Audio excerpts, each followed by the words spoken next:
I personally think people should back off. He set the bar so high in recent years that people are just too quick to jump on his back. Just because he's not at the level that we're used to seeing him.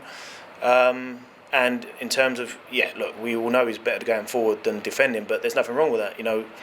Every player's better at something than they are at something else. I think it's a bit harsh. Of course, he's not been playing to the level that he would want, and like I said, that we're used to seeing. But you don't lose your ability overnight. He's still a young lad. Once he gets going and gets a bit more confidence, then I'm sure he'll reach the heights that he's been at in the past. Well, like you say, you've got two or three that people could fight different arguments for. But obviously, I think Reece James would be the closest competition to Trent.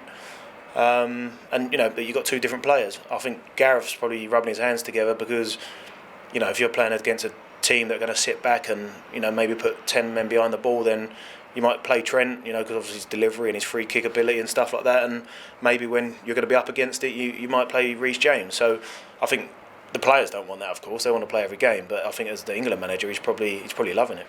Yeah, definitely. The way he's played and the way we've seen him play, of course he's capable of doing it.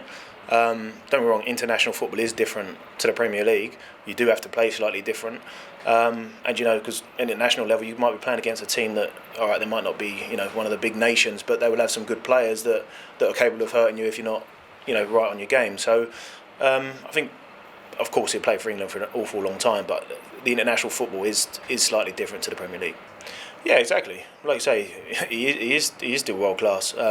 Every player goes up and down in form, and Trent probably no more than anybody else wants to get back to his height. So it's going to take some hard work, but he's more than capable, and he's still young. And like I say, I expect him to go and play for England for many, many years.